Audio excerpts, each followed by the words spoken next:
મનમુખી થયા તો કેવા થશો? મહાદુખિયા થશો. એટલા માટે શ્રીજી મહારાજ કહે છે મન ફાવે એમ વર્તવું જોઈએ નહીં. હવે અહીંયા કને સતાનંદ સ્વામી એ સ્વૈરમનો અર્થ બતાવે છે કે સ્વૈરમ એટલે મન ફાવે એવી રીતે ધર્મ આપણે પાળવો. બરોબર? ઘણી વખત એવું થાય કે આપણે ધર્મ પાળતા કંઈક આપતકાળ આવી પડે. આપતકાળ આવે એટલે આપણે ધર્મની મર્યાદાનું ઓટોમેટિક ઉલ્લંઘન થાય છે. કેમ તો કે આપતકાળ છે ને, આપતકાળ હોય તો આપણે ધર્મને થોડીક વાર માટે નથી પાળી શકતા. પણ એ ક્યાં સુધી? તો કે જ્યાં સુધી આપતકાળ ચાલતો હોય ત્યાં સુધી. જેવો આપતકાળ પૂરો થાય એટલે તરત જ પછી આપણે ધર્મની મર્યાદામાં આવી જવું જોઈએ. દ્રષ્ટાંતથી આપણે સમજી, માની લો કે કોઈ વ્યક્તિ બીમાર થયો છે. બીમાર થયો એટલે હોસ્પિટલમાં દાખલ થયો. હોસ્પિટલમાં દાખલ થયો એટલે હવે સવારે નાવું, ધોવું, પૂજાપાઠ કરવી, અતિ પવિત્રપણે રહેવું, આ કદાચ ધર્મો એ ન પાડી શકે. એટલે શું થયું? આપતકાળને કારણે ધર્મની મર્યાદાનું ઉલ્લંઘન થયું. પણ પછી ભાઈ સાહેબ અઠવાડિયું કે 10 દિવસમાં સાજા થઈ ગયા ને ઘરે આવી ગયા, તો ઘરે આવ્યા પછી પણ એમ જ કન્ટિન્યુ રાખે. કેમ કે જેમ હોસ્પિટલમાં નાવા ધોવાનું પૂજાપાઠનું નહોતું થતું, એવું જ પાછું હવે તો દર્દ મટી ગયું, હાજા થઈ ગયા, ઘરે આવી ગયા, છતાંય પણ હવે નાવા ધોવાના કઈ નિયમની, પૂજાપાઠના નિયમની એમને મહિનો 2 મહિના કાઢી નાખે. તો ઘરે આવીને એને જે કર્યું ને એ ધર્મ મર્યાદાનું ઉલ્લંઘન કર્યો કહેવાય. એ મનમાન્યું વર્તન કર્યો કહેવાય. એવી જ રીતે સૂતકની બાબત, કે સૂતક આવે એટલે આપણે અમુક પૂજાની અંદર આપણે પૂજા કર્મ નથી કરી શકતા. પૂજા આપણે મંદિરમાં પધરાવી છીએ કે સગા સંબંધીને આપીએ છીએ, તો સૂતક કેટલા દિવસ હોય? 10 દિવસ હોય, કે કદાચ વધુ પેઢીનો સંબંધ હોય દૂરનો તો ઓછા દિવસ હોય. પણ આ તો 10 દિવસ ન પાડવાનું હોય. આ 10 દિવસ સૂતક પાડીને પૂજા ન કરવાની હોય ને તો 10 દિવસ એમને પૂજા મંદિર પડી. કોકને 15 દી થઈ જાય, કોકને મહિનો થઈ જાય, ઘણાને તો 6 મહિના પછી સંભાળવું પડે. ભગત પૂજા ક્યાં? અરે સ્વામી એ તો મંદિરમાં મૂકે. કેદી? ઓલા અમારા કાકાની ઘરે દીકરી આવી ને તેદી કેટલા મહિના થયા? 6 મહિના થઈ ગયા. લ્યો, તો એને 10 દિવસ સુધી એ ધર્મ પાળવાનો હતો કે એ સૂતક માટેથી પૂજા ન કરી શકે. પણ હવે તો 6 મહિના થઈ ગયા, હજી પૂજા નથી કરતા. તો આ વર્તન કેવું થયું? મનમુખી વર્તન, મન માન્યો, સ્વૈરમ. એટલા માટે એને ધર્મ મર્યાદાનું ઉલ્લંઘન કર્યું. એને કુબુદ્ધિ વાળો કયો છે શ્રીજી મહારાજ કે આવી રીતે જે કુબુદ્ધિ વાળા છે એ આલોક અને પરલોકને વિશે અસહ્ય મહાકષ્ટને પામે છે, મહાદુખિયા થાય છે. અને સતાનંદ સ્વામી મહારાજના આ વચનનું શાસ્ત્ર પ્રમાણ આપી રહ્યા છે. શ્રીમદ ભગવદ્ ગીતાની અંદર ભગવાન શ્રી કૃષ્ણએ કહ્યું છે, યસ શાસ્ત્ર વિધિ મુત્સૃજ્ય વર્તતે કામકારતઃ ન સિદ્ધિ મવાપનોતી ન સુખમ ન પરાગતિમ.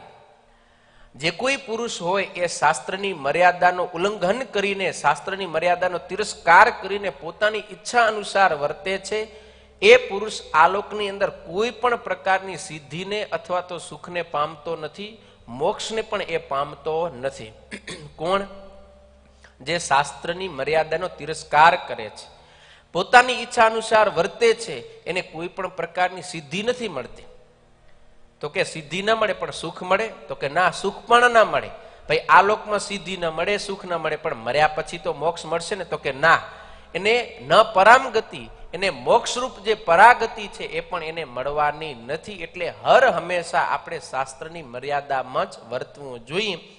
જો મર્યાદા મૂકી અને મનમુખી થાશું તો જરૂર આપણે દુઃખી થાશું. અને મનમુખી ખાલી પોતે જ દુઃખી થાય એમ નહીં, બીજાને દુઃખી કરે. સમજી લો કે બ્રેક વિનાની ગાડી, બ્રેક વિનાની ગાડી હોય એ મનમુખી કહેવાય એમ. કારણ કે એને કોઈ બ્રેક ન હોય ને, એ પછી ડ્રાઈવરના હાથમાં ન હોય, એની રીતે હાલે, એટલે એ મનમુખી કહેવાય.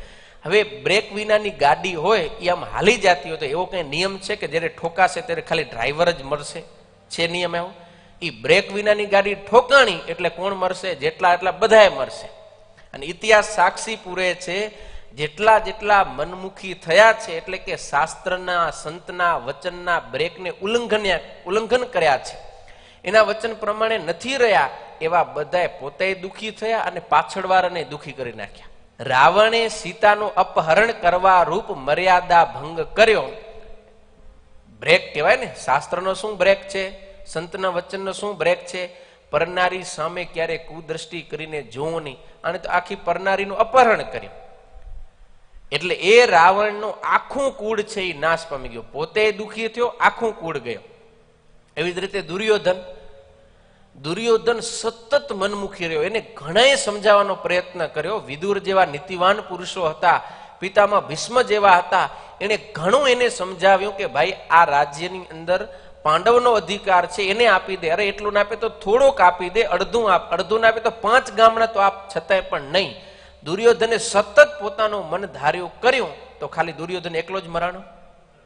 આખું કૌરવ કુળ નાશ પામી ગયું. 100 કૌરવો હાલ્યા ગયા. એટલા જ નહીં, એના પડખે જેટલા હતા, અરે હારા હતા ને, પિતામાં ભીષ્મ, કૃપાચાર્ય, દ્રોણાચાર્ય, અશ્વત્થામા, કર્ણ, આ તો બધા સારા હતા. પણ કોને પડખે ઉભા રહ્યા? મનમુખીને પડખે. તો મનમુખીએ ગયો અને બીજા બધા હતા ને એ એની લારે ગયા.